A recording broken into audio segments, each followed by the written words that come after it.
When Prince Charles and Elon Musk are on the same side, you know the world is changing. Really, you've got to be careful with her. The world's oldest teenager and once its youngest billionaire have one thing in common. So is that a joint? Charlie's been pontificating about it for years, and Elon has just ditched Bitcoin for it. It's the environment. Today, the 95-year-old David Attenborough is all the rage on YouTube, while investors have taken the prince's message to heart and into their spreadsheets. The reason is the planet is a perfect evolutionary design without a design, and you mess with that design at your peril. COVID-19 shows how interdependent and interrelated we all are, because pandemics are in some ways the wages of environmental degradation.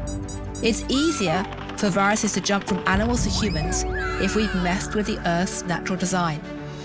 And businesses are now realizing just how much we and they rely on natural resources like water or soil. Oh my God! Indeed, the World Economic Forum reckons that half of global GDP, or $44 trillion, depends on nature.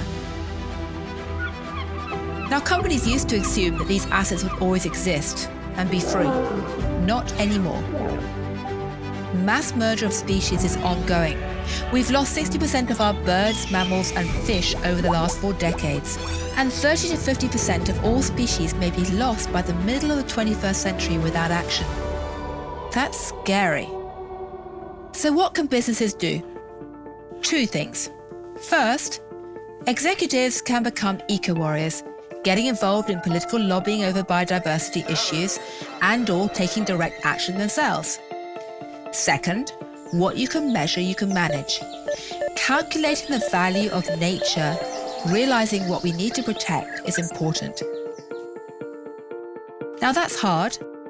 Boffins can measure some aspects of E, the environment, like carbon emissions, in a fairly standard scientific way, but tracking the economic value of, say, a bee is much more subjective.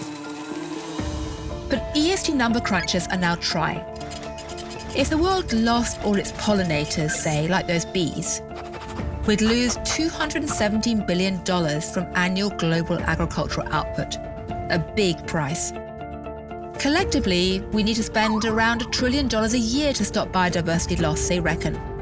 And that's such a big number that private finance and business needs to get involved.